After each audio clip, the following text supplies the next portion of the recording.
seguir aprendiendo. Nosotros también, nosotros, los de la organización. Ustedes no van a tener altos niveles de aprendizaje en sus niños hasta que no sean una organización que tiene altos niveles de aprendizaje. ¿Pero quién aprende en la organización? Nosotros. ¿Quién determina el nivel de aprendizaje de la organización? Nosotros. Exactamente. La organización no va a tener mayor nivel de aprendizaje que sus miembros. Todos, absolutamente todos determinamos el nivel de aprendizaje. Ahora, no necesariamente, si cada miembro individualmente tiene capacidad de aprender, necesariamente se va a volver una organización que aprende. No necesariamente, o sea, todos podemos tener capacidad de aprender, pero como no trabajamos en equipo, cada quien por su lado, entonces se pierde todo el esfuerzo y perdemos sobre todo esta situación sinérgica. Porque muchas veces una organización inteligente multiplica la capacidad de aprender de sus miembros y se vuelve mucho más que un miembro separado. Vamos a tomar como ejemplo los equipos deportivos. Seguramente muchos de ustedes en alguna época de su vida o tal vez actualmente estén en un equipo de deportes. Natación, voleibol, fútbol, el que quiera. Cuando hemos pertenecido a un equipo que ha tenido logros, la sensación de éxito es mucho mayor que cuando estás solo y tienes logros. La sensación de éxito de la organización se vuelve mucho más, se potencializa cuando todos trabajamos. Y además queremos repetir muchísimas veces la experiencia del aprendizaje con el equipo. O sea, queremos repetirlo. O sea, si tú perteneces a un equipo y te sales, te queda la nostalgia de que estuviste en ese equipo y te gustaría volver a pertenecer a él. Es lo mismo que nos pasa en las organizaciones inteligentes. Si pertenecemos a una y realmente crecemos dentro del equipo de trabajo, vamos a estar mucho más comprometidos, mucho más sinérgicos y mucho más cooperativos que cuando estás trabajando tú solo y te sientes aislado sin el sistema. Yo creo que es importante la experiencia y la metáfora. Todos tenemos nuestra historia de cómo llegamos a ser profesores, por qué estamos dando clases, por qué trabajamos en una escuela, pero les platico un poquito como para que se sitúen. Yo estudié ingeniería y pues según yo iba a trabajar en una fábrica. Entonces salí joven, me casé joven, tuve niños pues muy joven y no pude meterme a trabajar en una fábrica porque son horarios muy largos y pues yo quería criar a mis hijas y además quería también trabajar. Entonces el remedio, dicen que en México cuando no tienes trabajo te metes a dar clases porque estás desempleado, ¿no? En secundaria o en prepa nos pasa. Entonces, también hay taxista también. También hay taxistas. Yo he visto ingenieros taxistas. Entonces, médicos, y se meten como a otra profesión, pero la de maestro es como muy solicitada, ¿no? ¿Por qué? Porque en secundaria y en bachillerato no necesito tener preparación de profesor, con que tenga una carrera técnica que pueda yo enseñar algo o tenga una carrera de historia o de ciencias sociales, en fin, ¿no? Entonces me puedo meter a dar clases. Y yo pues ahí voy, toqué la puerta, me abren y me metí a dar clases a CONALEP. Y en CONALEP en aquella época era una escuela terminal y los chicos venían como último recurso al CONALEP porque no los habían aceptado en una prepa que pudieran ir a la universidad. En el CONALEP se truncaba, ya no podían ir a la universidad porque no había espacios suficientes en las universidades. Entonces eran niños que venían con mucho problema de aprendizaje. Claro, yo no sabía nada.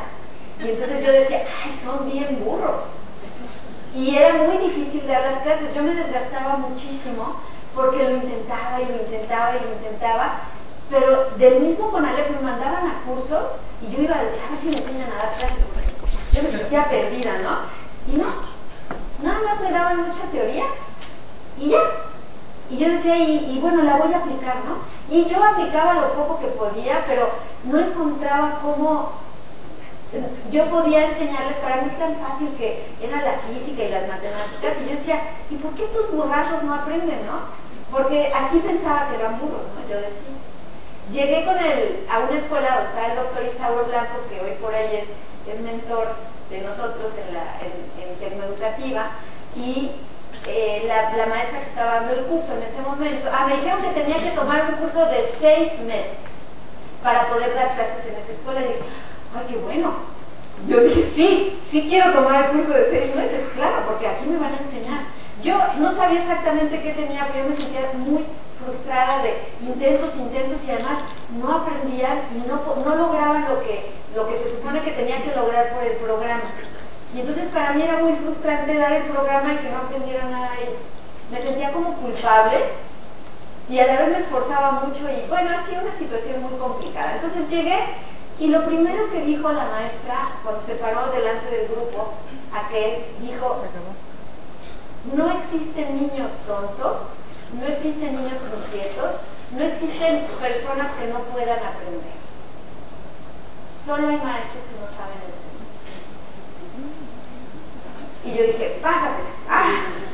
Me dieron una pedrada y sí, yo dije, yo sí soy de esas. Yo quiero aprender a enseñar. Entonces comencé a integrar todo lo que me dieron en Hábil Sistemas, así se llamaba en aquella época.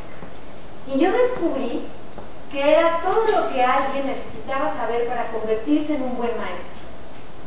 Pero ya me lo dieron integradito, no sufrí esta situación de la normal, en donde me lo dan todo fragmentado, y como después ya nos cuesta mucho trabajo unir las partes del sistema. Como yo venía bien dispuesta, porque yo venía de mucha frustración, y yo sabía que yo no era maestra, entonces me abrí e hice una cosa que pocos profesores hacen. Me la creí. A mí me dijeron, tienes que hacer A, B, C y D. Y yo dije, sale, si con esto me voy a volver, o sea, déjense volver buena maestra, o sea, yo quiero que ellos aprendan. Si con eso voy a lograr que aprendan, sí lo voy a hacer. Entonces empecé a aplicar Bloom. ¿Se acuerdan de Bloom? Pues no lo dejo de aplicar. O sea, para saber a qué nivel quiero que lleguen, pues tengo que planear una clase con los verbitos esos de Bloom, con el objetivo, y además tengo que evaluar con base al objetivo que diseñé. No puedo saltarme los pasos, porque entonces no llego a donde quiero, por ejemplo, ¿no? Y al rato les voy a pasar lo que el sistema Hábil tiene como metodología. Obviamente me faltaba práctica y me faltaba coach. El coach fue la directora del colegio para mí. Yo llegaba a Tere Pellicer, llegaba y le decía, Teresita, tus niños son unos groseros. Segundo de secundaria. Como ni hubiera niños groseros a esa edad. Son unos groseros. No hacen lo que yo les digo. Yo les traigo la clase, les preparo material y ellos no me hacen caso. Y me oía, ¿no? Yo llegaba así con catarsis a su oficina a contarle todo lo que me había pasado. Y entonces al final me decía, a ver, Martita, a ver, ¿y tú qué hiciste para provocar eso?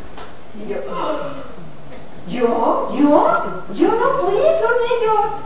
A ver, piensa, mañana me dices, llévatelo de tarea. Me iba con unos desequilibrios a la Piaget, durísimos, a pensar qué había hecho yo, porque me la regresaba bien sencilla, ¿no? ¿Tú qué hiciste para provocar eso?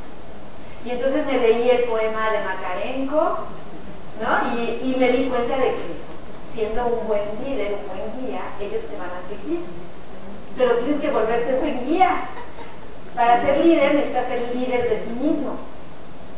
Entonces empiezas a trabajar con una situación que Peter Senge llama dominio personal. Pero ya lo vamos a ver ahora.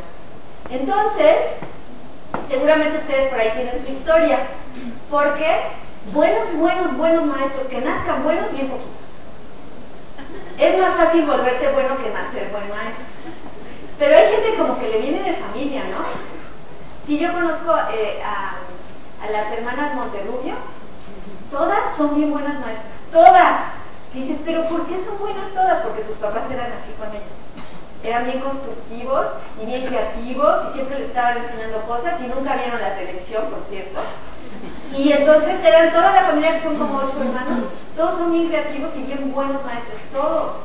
Pero buenos de los de verdad buenos, que son de los que te quedas para siempre con esa imagen del buen maestro adentro. Pero de esos hay poquitos. Y de los otros, de los normales, sabemos muchos. Pero necesitamos volvernos excelentes. Y la única manera es aprendiendo. Y para